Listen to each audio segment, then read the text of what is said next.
Hello, welcome to Madhurima's kitchen and Madhurima Basu. আজকে আমি যে রেসিপিটা বানাবো, হয়তো ভাবছেন যে কেন আমি বাংলাতে আজকে বলছি।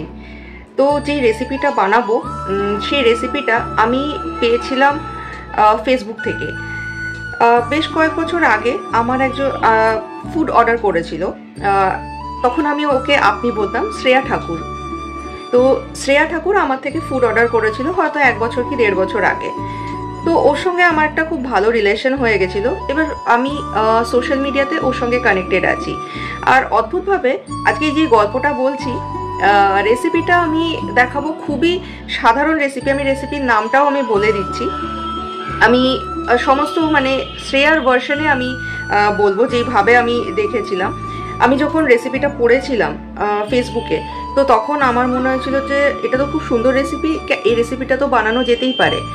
তো বিভিন্ন কারণে হয়ে উঠছিল না। আমি তারপরে শ্রেয়াকে আমি একদিন জানালাম যে শ্রেয়া, আমি তোমার রেসিপিটা নিয়ে এটাকে আমি ভিডিওটা করতে পারি, রান্নাটা, কারণ ওর স্টিল ফটো ছিল। আর অদ্ভুতভাবে আমি যেই মিডিয়াতে আমি কাজ করতাম, যেই ম্যাগাজিনে আমি ছিলাম, তো মোটামুটি সেম ও সেখানেই ও কাজ করতো না, করে আর কি। তো আমি আর কথা না বলে আমি শ্রেয়ার রাইটিংটা আমি পড়ছি। যে আমি অতটা সমস্ত কথা আমি বাংলায় বলতে পারি না, so I am very sorry for that, আমি দুঃখিত আর কি। তো আমি এটা পড়ছি, কিভাবে আমার মনে হয়েছিল, আমি যখন লেখাটা পড়লাম না, আমার মনে হলো কি আমি যেন চোখের সামনে এটা দেখতে পাচ্ছি রেসিপিটা। জানুয়ারি 13 শ্রেয়া এটা পোস্ট করেছিল 2024। সিঁড়ির নিচে একফালি ঘর, কাঠের উনুনের সামনে দিদা, কাঠের হাতা। আর একটু এগিয়ে মস্ত এক কাঠের পিঁড়ি, কাঁসার থালা, গ্লাসে জল। দাদু ভাত খেয়ে কোর্টে যাবে। সিঁড়ির দরজায় গোড়ায় খুদে আমি জুলজুল চোখে চেয়ে আছি কড়াইয়ের দিকে। সেখানে তখন গরম তেলে ইচা মাছ ছাড়ছে দিদা, ছ্যাঁক ছ্যাঁক শব্দ। একপাশে খই ফুলের মতন কুড়োনো নারকেল, অল্প একটু আদা রসুন বাটা আর সর্ষে বাটা। ইচা চিংড়িগুলোকে ভেজে বাটিতে তুলে রাখলো দিদা। দাদু তখন বাথরুমে গুনগুন করে গান গাইছে। গরম তেলে এবার পড়লো কালো জিরে, আদা রসুন, লঙ্কা, সর্ষে বাটা। সুন্দর গন্ধ, মশলা কষানো চলছে। তারপর পড়লো নারকেল কোড়া, নুন আর 1 চিমটে চিনি। দিদা গঙ্গা লেখা হাঁড়ি থেকে ভাত বাড়ছে, গ্লাসে জল, পাতের পাশে গোল গোল বেগুন ভাজা। সাদা শার্ট, কালো প্যান্ট, হাতে ঘড়ি। দাদু এসে বসলো পিঁড়িতে।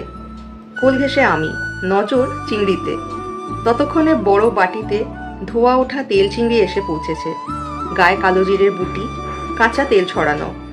ভাত মাখলো দাদু, একরাশ এগিয়ে দিল আমার দিকে। কলিং বেলের শব্দে ঘুমটা ভাঙল তখনই। শ্রেয়ার লেখা এখানেই শেষ, কিন্তু শেষ হয়েও শেষ হলো না। আমার মনে হলো যে যেন আমি চোখের সামনে পুরো দৃশ্যটা দেখছি। আমি পুরো দৃশ্যটাকে তো আনতে পারবো না চোখের সামনে, কিন্তু আমি রেসিপিটা নিশ্চয়ই করতে পারবো। সেই জন্য আমি শ্রেয়ার সঙ্গে কথা বললাম। কথা বলে আমরা ঠিক করলাম যে শ্রেয়াকে বললাম যে আমি রান্নাটা করছি। শ্রেয়া বললো যে এটা তো এমন কিছু না, খুব সাধারণ রান্না। আমি বললাম হ্যাঁ সাধারণ ঠিকই, কিন্তু এটা দেখে আমার খুব সুন্দর লাগলো। তো আমি কি করলাম, আমরা অনেকেই দেখে থাকি মিনিয়েচার কুকিং, ছোটবেলায় যেরকম আমরা রান্নাবাটি খেলতাম না, আমি কিন্তু কোনোদিন রান্নাবাটি খেলিনি। এটা খুব অদ্ভুত শুনতে লাগলেও আমি কোনোদিন রান্নাবাটি খেলিনি। তো মিনিয়েচার কুকিং যেভাবে হয়, যে আমি সেই কারণে ছোট ছোট হাঁড়ি, কড়াইতে, হাঁড়ি আমি পাইনি, তো কড়াইয়ের মধ্যে আমি এটা রান্নাটা করেছি।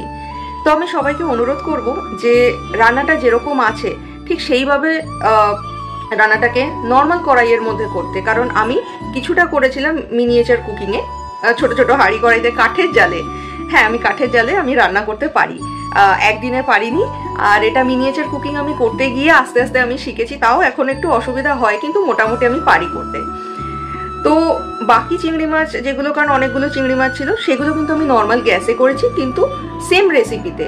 ওখানে আমি কোনো কিছু নিজের মতন দিইনি। হ্যাঁ, একটা জিনিস করেছি যে আমার সেদিন বাড়িতে কিন্তু বেগুন ছিল না, সরি। তো ওই কারণে বেগুন যেহেতু ছিল না, তো ওই কারণে আমি ছোট ছোট আলু দিয়ে আমি আলু ভাজা করেছিলাম। তো আমি সেইভাবেই সম্পূর্ণ জিনিসটাকে পরিবেশন করেছিলাম। আশা করছি আপনাদের প্রত্যেকের ভালো লাগবে। এখানে রেসিপি ক্রেডিট সম্পূর্ণরূপে শ্রেয়া ঠাকুরের। আর রান্নাটা ওর হয়ে আমি এখানে আজকে খুন্তিটা নেড়ে দিয়েছি। ওর আমি সমস্ত মানে রেসিপিটা যেরকম ছিল, ওখানে কোনো পরিমাণ ছিল না। আসলে ব্যাপারটা কি জানেন তো, পরিমাণটা সব সময় থাকে না। ও ওর দিদাকে দেখেছে যেইভাবে, সেইটাই ও মনে করেও করেছে, আমি সেখান থেকে আমি করেছি। 19-20 রেসিপিটাকে নিজেদের মতন আপনারা সাজাতে পারেন। আমি ডেসক্রিপশন বক্সে চেষ্টা করব যে পরিমাণগুলোকে দিয়ে দিতে। তাহলে দেরি না করে আমরা শুরু করছি রান্নাটা, মিনিয়েচার কুকিং শ্রেয়ার রেসিপি। আর হ্যাঁ, আরেকটা জিনিস, এখানে ঘটি বাংলাদেশি, যেটা আমি প্রত্যেককে বলেছি, প্রত্যেকের এটা পছন্দ হবে। আমরা বাঙালরাও যেরকম, আমার বাবা পার্সোনালি চিংড়ি মানেই মোটামুটি মালাইকারি, কিন্তু বাবারও এটা খুব ভালো লেগেছে। আমরা বাঙাল। এবার যারা ঘটি তারা তো চিংড়ি পছন্দই করেন, তো এই রেসিপিটা তাদেরও ভালো লাগবে, একদম গ্যারেন্টেড আমি বলতে পারি। তাহলে সবাই মিলে রেসিপিটা দেখে নিন। আর কোনো প্রশ্ন থাকলে ডিরেক্টলি আমাকে প্রশ্ন করতে পারেন মাধুরিমাস kitchen and Madhurima Basu YouTube চ্যানেলে। আর ডেসক্রিপশন বক্সে আমার ফেসবুক পেজ বা ফেসবুক, গুগল সমস্ত কিছু লিঙ্ক দেওয়া আছে। তাহলে দেরি না করে ঝটপট রেসিপিটা এবার আপনারা দেখে নিন। আর হ্যাঁ, এবারের ভিডিওটা একটু বড় হয়ে গেল, কিন্তু আমার মনে হলো যে এই গল্পটা, শ্রেয়ার এই যেই লেখনী, এটা এত সুন্দর যে এটাও শেয়ার করা উচিত। তাহলে আমরা শুরু করে দিচ্ছি আজকের রেসিপি, তেল চিংড়ি বা তেল ইচা। আজকে যে রেসিপিটা আমি করব আমার মনের খুব কাছাকাছি। আমি রেসিপিটা শেয়ার করছি, এটা শুধুমাত্র রেসিপি হিসাবে না, এর সঙ্গে আরেকজনের অনেক স্মৃতি জড়িয়ে আছে, আর সঙ্গে আমারও একটা ভালো লাগা জড়িয়ে আছে। এটা মিনিয়েচার কুকিং আমি করছি কারণ এটা একটা শৈল্পিক দৃষ্টিভঙ্গি, নান্দনিক দৃষ্টিভঙ্গিকেও আমি রেখেছি, চেষ্টা করেছি আসলে। তাহলে ইচা, তেল ইচা বা তেল চিংড়ির জন্য রেসিপিগুলোর জন্য কী সব জিনিসপত্র লাগবে আমি দেখাচ্ছি। আমি চেষ্টা করছি আজকে বাংলায় বলতে। এবার দেখে নিচ্ছি কি লাগছে। আমি শ্রেয়ার যেরকম লিখেছিল, খই ফুলের মতো নারকেল কোড়াটা কিন্তু আমার মা করে দিয়েছে। আর কাঁচা লঙ্কা অবশ্যই এতগুলো আমি ব্যবহার করব না। সর্ষের তেল, আর এখানে রয়েছে আদা রসুন বাটা।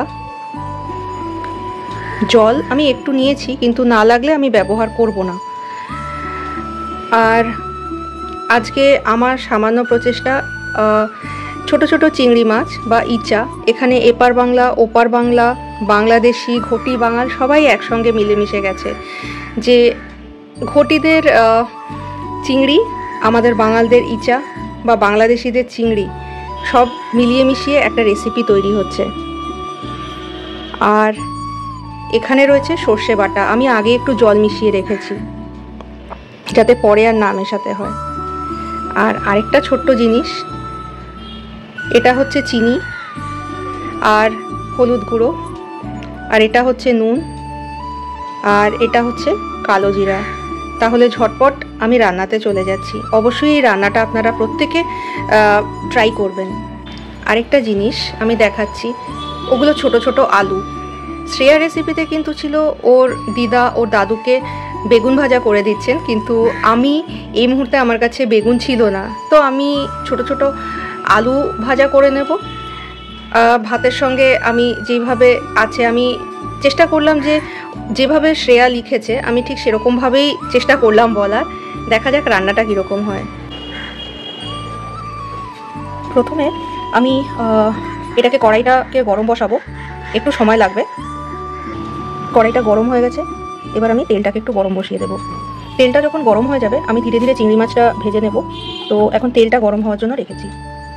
তেল গরম হয়ে গেছে, ধোঁয়া উঠতে শুরু করেছে, তো খুব সাবধানে এক একটা চিংড়ি এখানে ছেড়ে দিতে হবে, একটু ফাটতে থাকবে। খুব সাবধানে চিংড়িটাকে দুপাশ উল্টে পাল্টে ভেজে নিতে হবে। আমি একটা একটা করে চিংড়ি ভেজে নিচ্ছি। আর যেহেতু ছোট জায়গায় আমি রান্না করছি, ওই কারণে আমি একটা চিংড়ি দিয়েই দেখাচ্ছি, আর বাকিগুলো আমি পরে এখানেই আমি রান্না করে নিচ্ছি।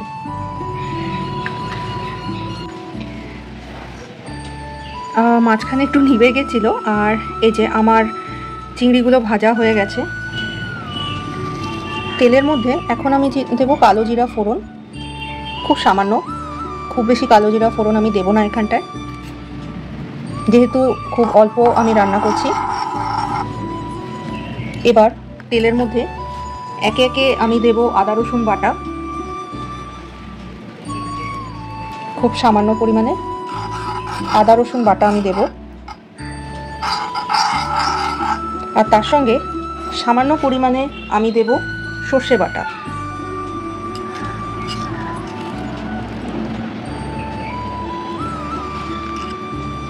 যেহেতু আমি কাঠের জালে এই রান্নাটা করছি, ওই কারণে এখানে খুব বেশি ধোঁয়া হচ্ছে।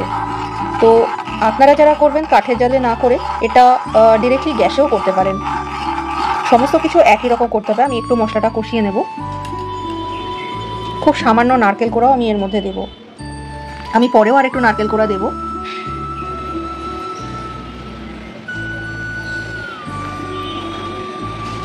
এবার এর মধ্যে ভাজা চিংড়ি মাছগুলো আমি দিয়ে দেব, বা ইচা।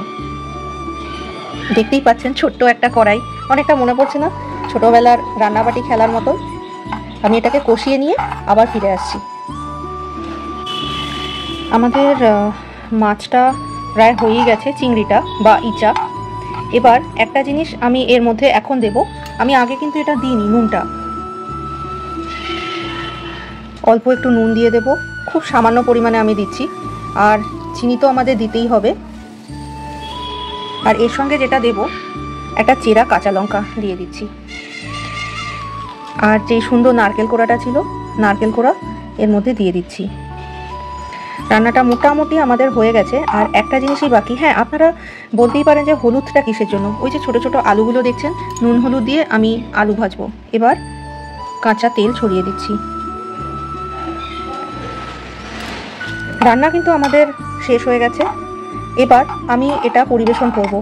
শ্রেয়ার কথা মতন ওর দিদা ওর দাদুকে যেইভাবে পরিবেশন করতো, এখন সেরকমভাবে তো নিশ্চয়ই পারবো না এই যুগে। তাহলেও আমি চেষ্টা করছি। বেগুন ভাজার জায়গায় আমি আলু ভাজা আগেই বলেছিলাম দিচ্ছি। আর তেল ইচা বা তেল চিংড়ি, এটা আমাদের তৈরি হয়ে গেছে। আমি ভাতের সঙ্গে দেব। আশা করছি আপনাদের সবাই ভালো লাগবে। মাধুরিমাস কিচেন এবং মধুরিমা বাসু ইউটিউব চ্যানেল, এটাতে আপনারা এই ধরনের অনেক রেসিপি পাবেন। আমি আমার ক্লায়েন্টসদেরও বেশ কিছু রেসিপি মাঝে মধ্যে আমি দেখানোর চেষ্টা করি। এই রেসিপি ক্রেডিট সম্পূর্ণ শ্রেয়া ঠাকুরের।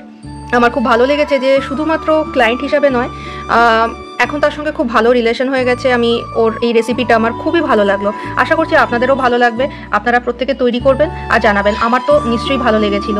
হ্যাঁ, ইনস্টাগ্রামে আর গুগলেও আমাকে মাধুরিমাস কিচেনে পেয়ে যাবেন। যদি আপনারা ফুড অর্ডার করতে চান তো ফেসবুক মাধুরিমাস কিচেন, ওখানে আমাকে দেখতে পাবেন। এবং তার সঙ্গে আপনি পাবেন মাধুরিমাস কিচেন জোম্যাটো বা গুগল, সেখান থেকেও ডিরেক্টলি আমার সঙ্গে কন্ট্যাক্ট করতে পারেন। এবার আমরা শেষ পর্যায়ে আমরা যাচ্ছি।